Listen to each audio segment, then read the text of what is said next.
As this list will show, wrestling's biggest company has a long and spiteful history of belittling and endangering its employees to satisfy the often cruel whims of the people in charge. I am Gareth here from What Culture Wrestling, and here are 10 horribly cruel WWE moments worse when you know the truth. Number 10. WWE Motivate Jeff Hardy with pictures of his dead dog. Considering how much of wrestling is based on psychology and crowd manipulation, WWE's higher-ups often show a surprising lack of awareness for how the average human thinks. What Culture alone have spent a lot of time talking about the infamous Matt and Jeff Hardy 2009 feud, which cut uncomfortably close to the bone. Matt was understandably uncomfortable about having to claim responsibility for the real-life house fire that claimed the life of Jeff's dog, Jack. But it gets worse when you learn how WWE tried to use the tragedy to motivate Jeff for a promo. As reported by Sportskeeda, Jeff revealed on the podcast Wrestling with Freddie that WWE commissioned a video package which prominently featured Jeff's deceased pet. As Jeff put it, company officials told him this was done to get Jeff fired up. Itself an unfortunate choice of words, but it had the exact opposite effect. Because of course it did. Rather than filling Jeff with righteous fury, seeing a video of his beloved former pet just bummed him out. It beggars belief that WWE genuinely thought showing Jeff a video of his recently killed dog would do anything other than depress him. Idiots. Number 9. WWE humiliates, bully and fire Mickie James based on her looks. The Mickie James debacle has long been an exemplar of why the Divas division is seen as a low point in WWE history. The legendary Mickie James spent months being bullied by Michelle McCool and Layla over her weight, as the duo tormented Mickie for reasons that were patently false to anyone with a functioning set of eyes.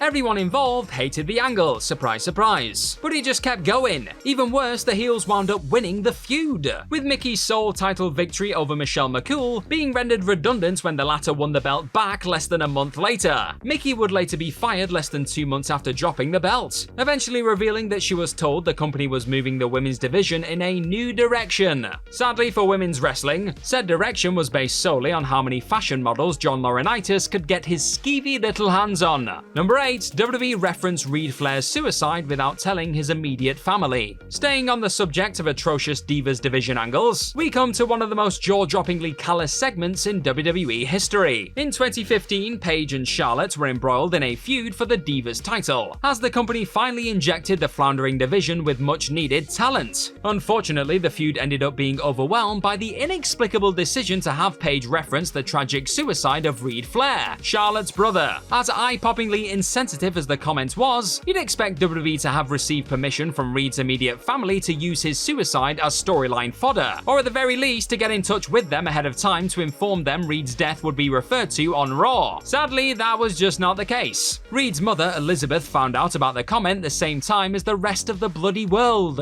and let her feelings be known in a tweet that blasted the company as lazy and disrespectful. Suicide is an extraordinarily heavy subject for a wrestling program to deal with, and WWE using it for cheap heat shows the rotten state the company was in at the time. Number 7. The locker room turn on Hassan for disrespecting Eddie Guerrero even though Eddie didn't care. While WWE has had its share of outcasts over the years, few have amassed the staggering level of vitriol Muhammad Hassan accumulated in the 8 months he spent on the company roster. The nadir came when Hassan, under the advice of Kurt Angle, asked Eddie Guerrero to stop using the camel clutch, as it was Hassan's finisher. Unfortunately, the young rookie didn't realize Eddie's father was the man who had actually invented this move. While the aftermath of the incident is well known, Hassan wound up paying a $2,000 bar tab for the entire locker room as punishment. What usually gets swept under the rug is that Eddie himself wasn't angered by Muhammad's blunder at all. Per Fightful, Hassan explained that Eddie himself was extremely professional over the whole situation,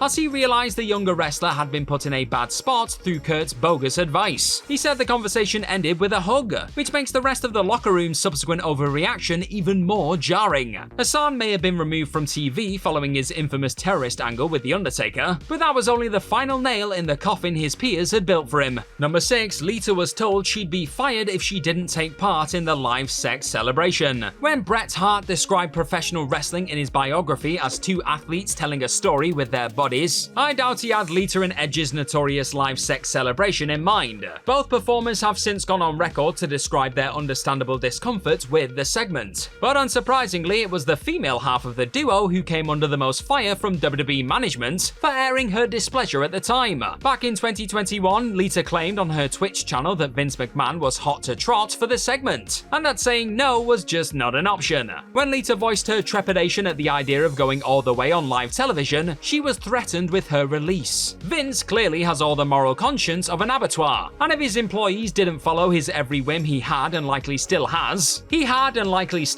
no problem sending them straight into the disassembly line. Was this the most shocking segment in Monday Night Raw history? If not, what was? Let me know in the comment section down below. Number 5. DX mocked Chris Masters for losing weight after he went to rehab.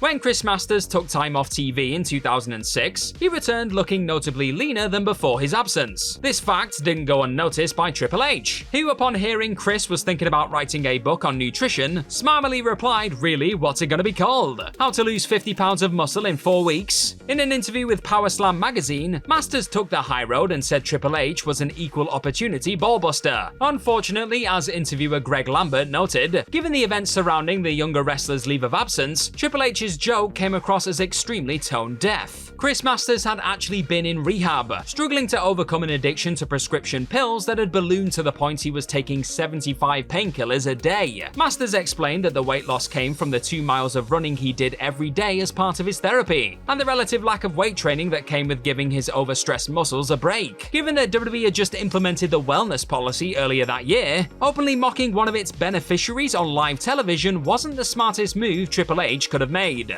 Number 4. Natalia gets squashed on pay-per-view on her birthday. On the surface, having Natalia be Rhea Ripley's opponent at Night of Champions was a sound decision. Natalia may not have had a hope of winning, but WWE giving her a chance to strut her stuff on a big stage seemed like a nice birthday present for one of the company's longest-serving performers. Then the match happened, and well, the following is a blow-by-blow account of the entire bout. Number 1. Rhea attacks Natalia while the latter is distracted by Dominic. Number 2. Rhea boots Natalia out the ring. Number 3. Rhea slams Natalia into an announce table. Number 4. Rhea slams Natalia into an announce table again. Number 5. Rhea slams Natalia into an announce table again. Number 6. Rhea throws Natalia into the ring steps. Number 7. Rhea throws Natalia into another set of ring steps. Number 8. Rhea rolls Natalia back into the ring. Number 9. Rhea headbutts Natalia. Number 10. Rhea hits the riptide and pins Natalia. And there you have it, a simple 10-step 70-second guide on how to give a 16-year company veteran the worst birthday ever.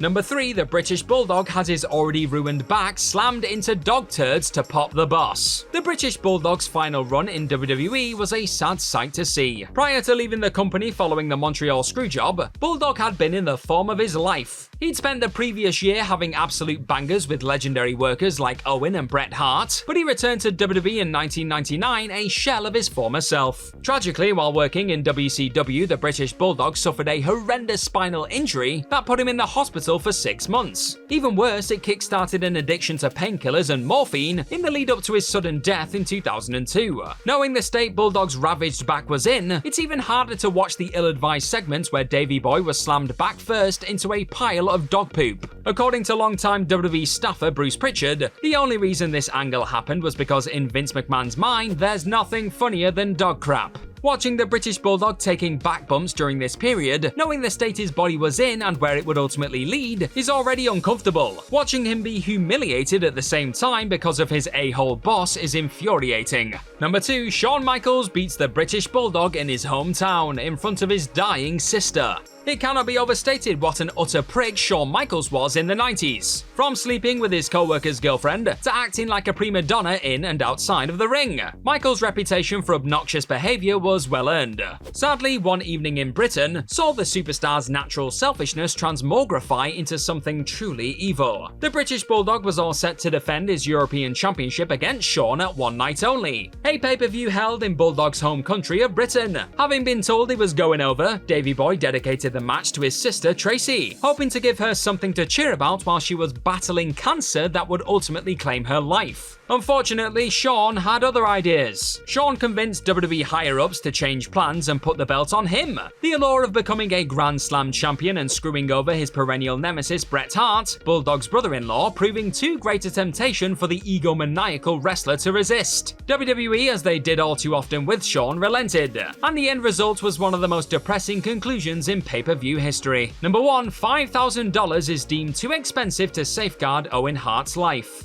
As detailed by John Pollock, WWE got into an argument with rigger Joe Branham about the cost of the stunt that ultimately cost Owen Hart his life at Over the Edge 1999. Due to WWE's insistence in allowing a quick release function, so Owen could take a comedy pratfall immediately after landing in the ring, Branham quoted them at $5,000. WWE responded by firing Branham and doing the stunt on the cheap, leading to the fateful events of May 23, 1999. $5,000 was seen as too much to protect Owen Hart, one of the greatest, most loved wrestlers to ever enter the business. $5,000 was seen as too much to ensure Owen's wife would be able to grow old with her husband, and their children would grow up with their father. The death of Owen Hart is the greatest tragedy to ever occur in a WWE ring. The fact that it was also the most easily avoidable makes it all the more devastating. And that is our list. Know of any other horribly cruel WWE moments worse when you know the truth? Let us know all about them in the comment section right down below, and don't forget to like, share, and click on that subscribe button while you're down there. Also, if you're a fan of this sort of thing, then head on over to whatculture.com and find some more fantastic articles just like the one this video you're watching right now is based on. I've been Gareth from What Culture Wrestling. Thanks for watching this video today, and hopefully we'll see you very, very soon. Bye bye.